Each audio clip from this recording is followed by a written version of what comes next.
Welcome to the Bioneers, revolution from the heart of nature and the human heart.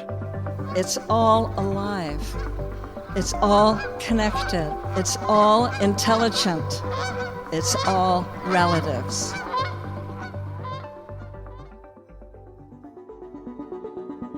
These two powerful forces in our society, the people who want to make money and the criminal justice or national security justice, whatever you want to call them, the cops, they're aligned in wanting to build an internet where there is no privacy, there is very weak security, and we are not in charge. So the lack of a secure ability to have a private conversation online is important, and it's not just important because I believe it's part of dignity, but there are quite clearly lives at stake for these choices that we're making about what kind of systems we want to build. In this program, we'll plug into the real-world matrix, the digital Wild West of surveillance capitalism that dominates this age of information. Behind it is the unholy alliance between big tech and Big Brother. Privacy is the first casualty, and democracy dies with it. Our guide is Cindy Cohn, director of Electronic Frontier Foundation, and her decades of experience challenging digital authoritarianism. This is None of Your Business, claiming our digital privacy rights, reclaiming democracy. On the Bioneers, revolution from the heart of nature.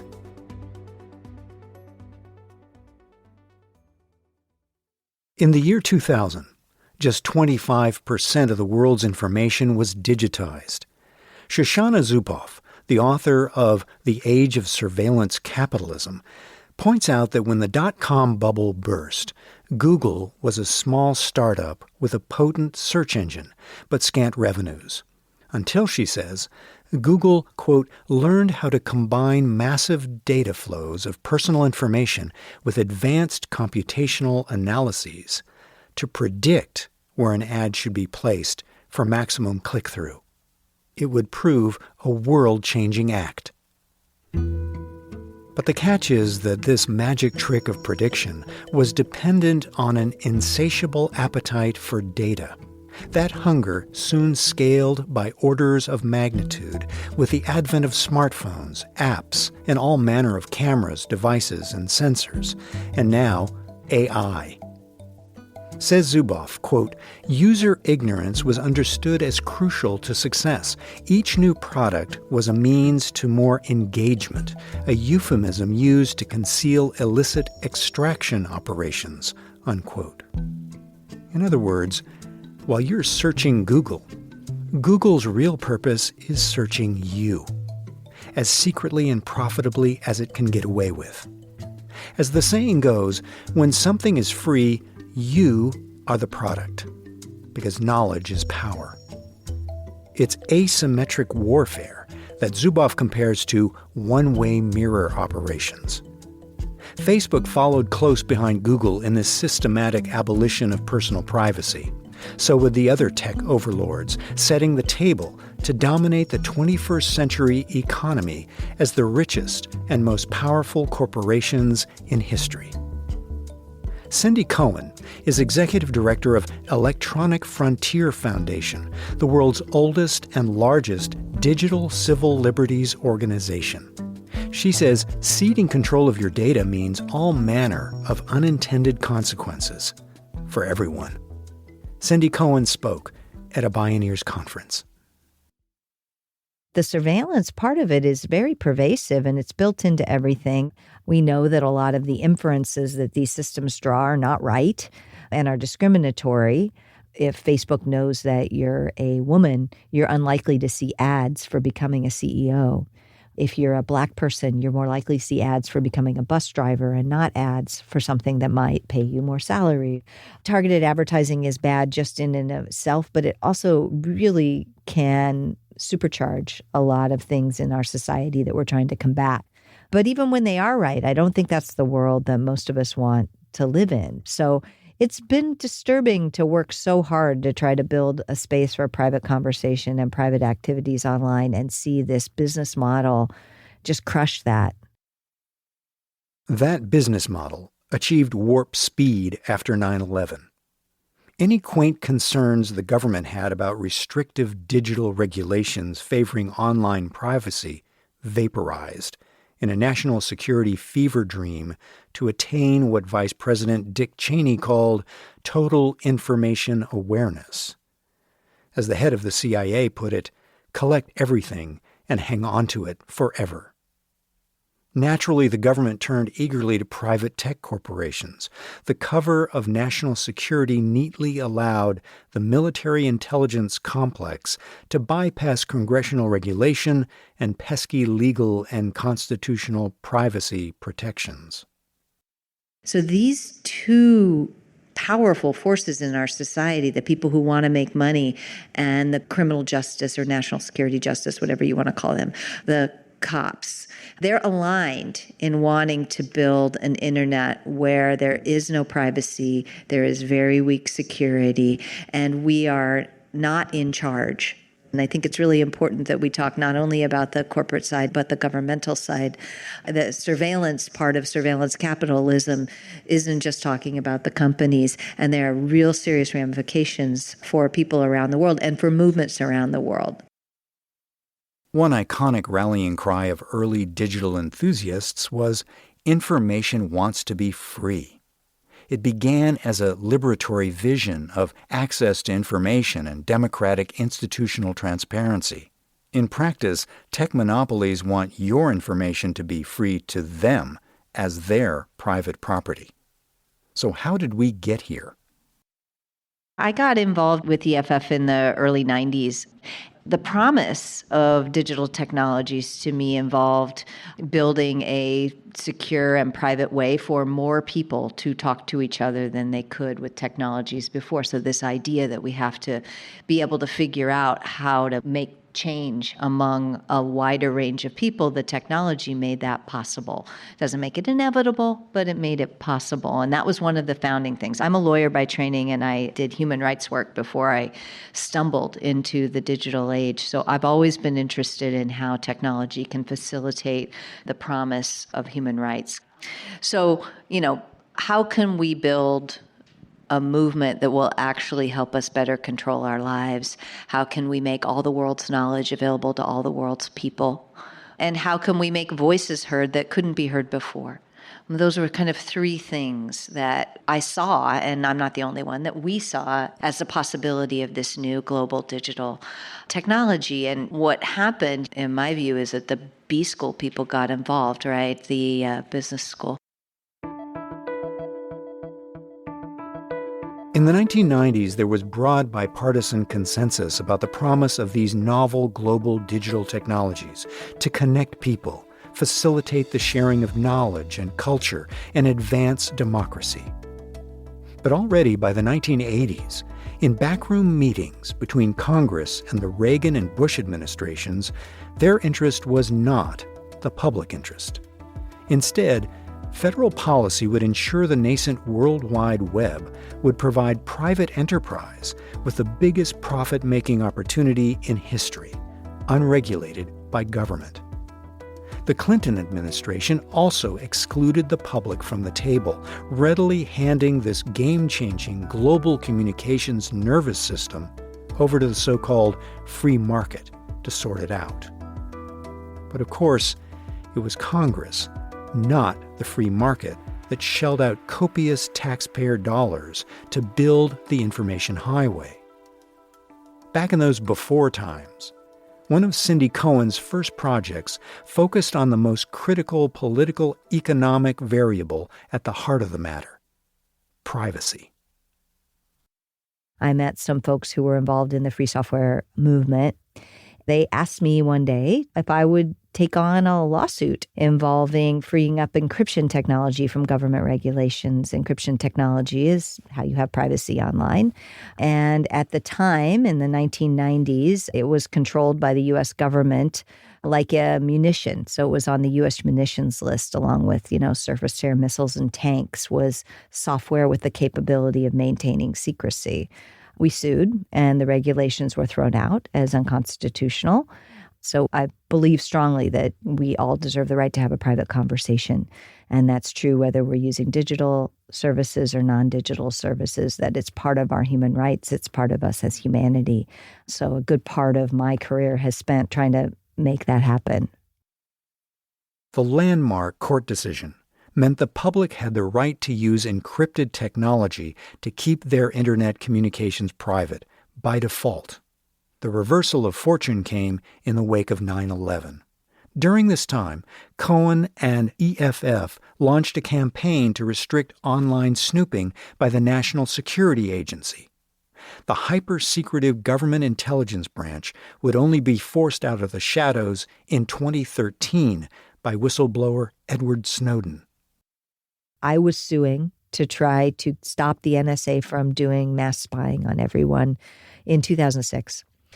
And the government maintained that we were making it all up. We didn't know what we were talking about. They certainly would never spy on Americans. And then they got caught.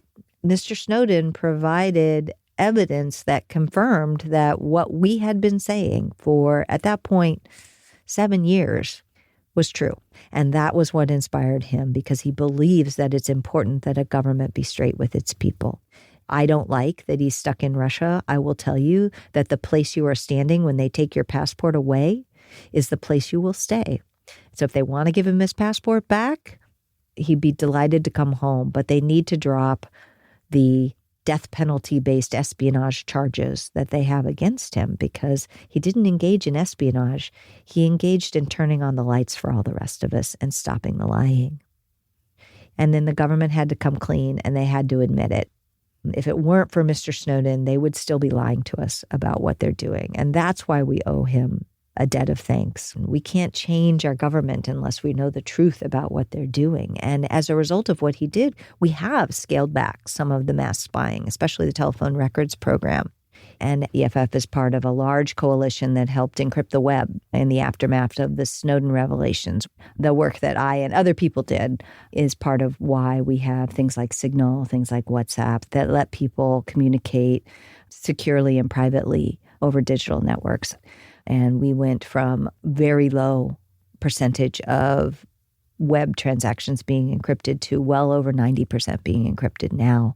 EFF has a plugin for Firefox and Chrome called Privacy Badger that blocks third-party cookies. So both stuff that people might use directly and then stuff that's deep in the undercurrent of our digital world, we're involved pushing for people's rights at every level. After Snowden's shocking revelations, Congress decided to solve the problem by simply legalizing much of the NSA's illegal spying. But it's not just federal intelligence agencies that use and abuse surveillance capitalism's arsenal. The tools of street-level surveillance are ubiquitous. They're embedded in downtown city advertising kiosks, automated license plate detectors, body cams, drones, and who knows where else. Funding for these tools got a big boost when cities across the country funneled a significant portion of $350 billion in COVID relief to police departments, with little or no public debate. In response, EFF created the Atlas of Surveillance. It maps the kinds of tools to which local police forces have access and where they're being used. Local police and the feds get this equipment without any of us knowing it, without any local accountability. And getting some local accountability, a set of ordinances that we call CCOPS ordinances, is really an important first step to figuring out what's going on and empowering people to take the steps they need to roll it back. We know these technologies get used on people who are engaged in climate activism, in indigenous people, in marginalized people at a disproportionate rate. If you look at the mapping we did, and as part of the Atlas of Surveillance or another thing about where the automated license plate readers are in Oakland, those of you who live in the Bay Area, I bet you can predict where those are. They are targeted at marginalized communities, the people who are already over-policed, and the lily white hills, not so much. What's going on there, right? So EFF has a set of materials that we call surveillance self-defense materials. These are materials for people who are engaged in various kinds of activities where we think they might come under special surveillance or even broad surveillance by governments or companies. And we know that this has hit the climate justice community very hard already. Cindy Cohn says the privacy stakes are sky high for journalists and activists swarmed by a digital armada of unreasonable or illegal surveillance tools. Take Standing Rock, for example. As one of the most powerful environmental mobilizations of the last decade, it was organized by a coalition of indigenous peoples and non-native allies to resist an extension of the Dakota Access Pipeline through indigenous territories. Protests on the ground mushroomed amid global media attention, and digital privacy became a fierce front in the struggle. We sent some folks to Standing Rock because they were using these things called IMSI catchers.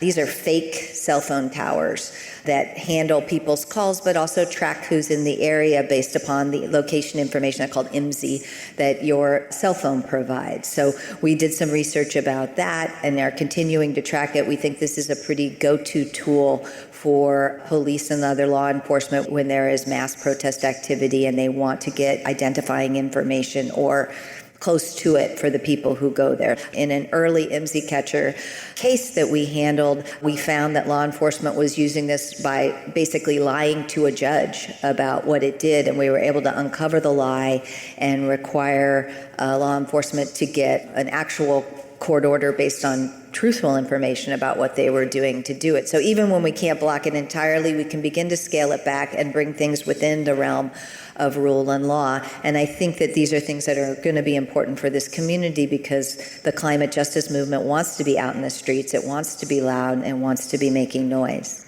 So those are some of the what I think of as prevention tools that we make available. We also help people who might have other people's information that they're collecting, whether they're doing reporting of one kind or another, and how can you best take the steps to keep that information safe, not just when your information is on the line, but when the information of people who might have trusted you with it is on the line. And there's a set of things that journalists should think about, including how to safely delete stuff if things start to go wrong and you don't want to have that information in your hands. Another egregious example of digital surveillance is Pegasus. It's spyware that can eavesdrop on calls, read texts, locate passwords, gather information from apps on a device, and initiate a device's camera and microphone to make you an unwitting spy. In short, strip search and hijack your smartphone without your knowledge or consent. Pegasus was designed by an Israeli cyber arms company with close military ties. The Israeli government has licensed it to other governments and corporations who use it to track, repress, and sometimes kill journalists and dissidents.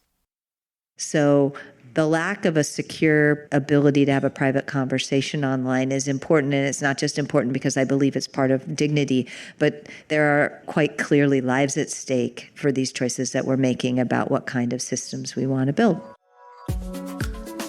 When we return, Cindy Cohn says there are ways out of the matrix, and our democracy depends on it.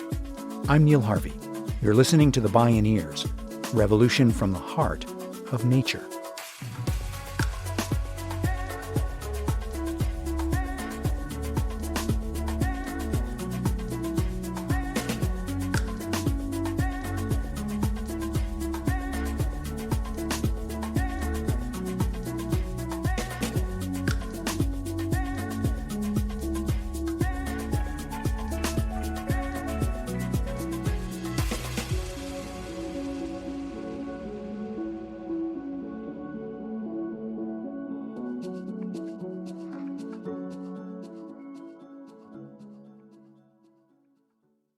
You can explore more Bioneers radio programs, podcasts, and videos online, and learn about the National Bioneers Conference at bioneers.org, or call 1-877-BIONEER.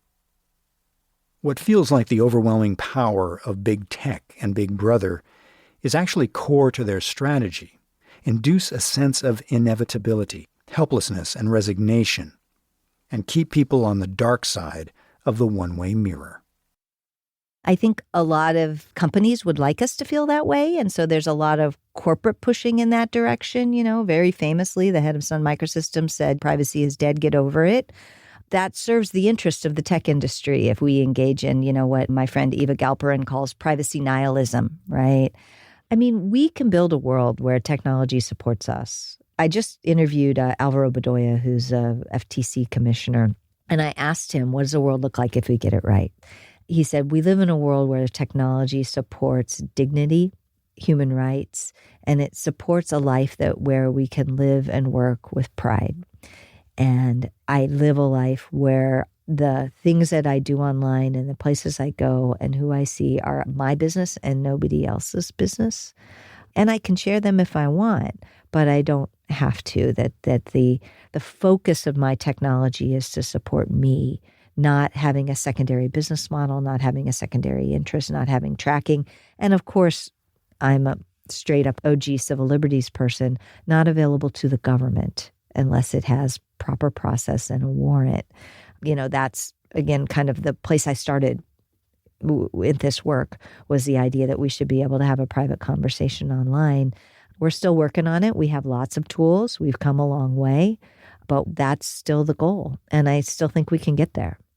The first thing that has to happen is people have to believe that they can have a way out. They have to have a vision of what it looks like if we get it right. Everything flows from that. I've sat down in congressional offices with staffers and members of Congress and said, we need a world beyond Facebook. And they look at me blankly. They can't imagine a world beyond Facebook.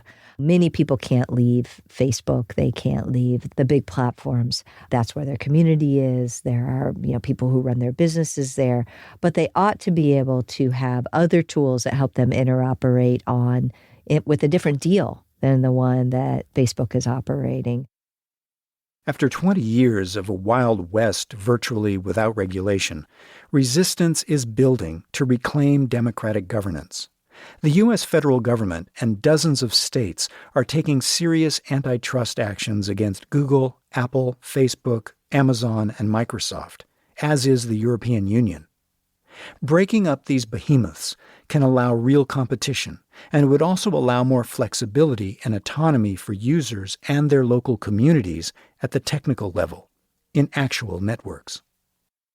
And so the question is, how do we move from a one platform to rule them all, let's see if we can make our dictators as benevolent as possible model to one where we get rid of the dictators, right? The internet started as something that was decentralized. In fact, one of the founding ideas of the internet was that it was a communications mechanism that would stay up even if part of it went down, right? This is the kind of military view sometimes you hear of the early internet. It's not the only story, but it's definitely one of them. And so re-decentralizing the internet, bringing us to smaller places, communities that decide for themselves what the rules ought to be and decide for themselves who else they want to communicate with and on what terms. It means we can experiment with business models. It means that we could have maybe a non-business model. Maybe we have the community-funded social network. There are several of these in development right now. Municipal social networks, philanthropic social networks, and then, of course, the volunteer ones as well. So we're moving from, one department store to rule them all to a town with small businesses. And then let's see what could develop there. But even breaking up these Goliaths won't address the fundamental issues of data privacy and behavioral manipulation. It's about a lot more than targeted ads. These radical new conditions of the digital information society require new rights. It starts with the freedom to choose if, when, and how we share our data, and who owns or profits from them. The lack of comprehensive privacy protection for us is leading to a lot of these situations. We have a very strong anti-wiretapping law in the United States. We have a very strong one in California. If you want to wiretap a conversation, if you want to listen to a conversation, you have to get both ends of the conversation to agree. But that is why there's a difference between facial recognition and wiretapping and vocal recognition. We don't have companies selling and collecting the conversations that we have and selling them into the data broker world. That's because there is a strong wiretap act that prohibits that. So we can do this, right? We did it with voice. We need to be able to do this with our faces now and with visual stuff as well. Whether you care about corporate surveillance or law enforcement surveillance, they are the same thing practically most of the time. Even the big cases that we do against the NSA, that I did against the NSA, are because AT&T lets the NSA tap into the internet background. So there's corporations in every piece of this. And so if anybody says, well, I worry about law enforcement, but I don't worry about Amazon, or I worry about Google, they're more scary to me than law enforcement, they are misunderstanding the systems that are happening. It is the same, and you can't just pick one. We have to address both of them. But the real linchpin for digital democracy and privacy rights means passing legislation to assure your data are none of big tech's business by law and by default. The European Union has now instituted such laws and regulations protecting user privacy, and California has passed similar laws.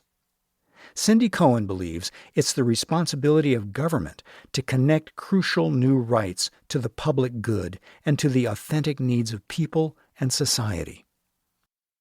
One of the fallacies that I think sometimes people get stuck in is the idea that their personal choices are the only thing that matters. One of the things that is important to remember is that some of the things that we need to fix through collective action. We need to write our congressmen. We need to get the law changed.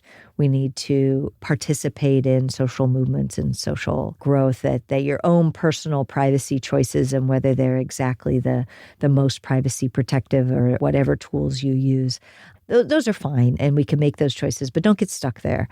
We need to support the development and deployment of other systems that better serve us. And our individual choices are not the only thing. And in fact, they're probably not the most important thing.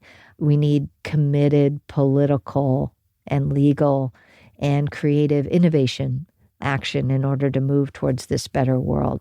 That's somewhat lobbying, somewhat geeky technical, to try to make it so that we have more control over our experiences online, and they're not just dictated by these gigantic platforms who have terms of service that nobody can read, but we all have to agree to, and then we get limited by. So smaller communities, more community involvement, more systems that let us be in charge of our experiences online. Those are all ideas that are being developed by people right now. And a lot of our work at EFF is to try to create the legal and policy space for them to grow. Cindy Cohn, Director of the Electronic Frontier Foundation. None of your business. Claiming our digital privacy rights, reclaiming democracy.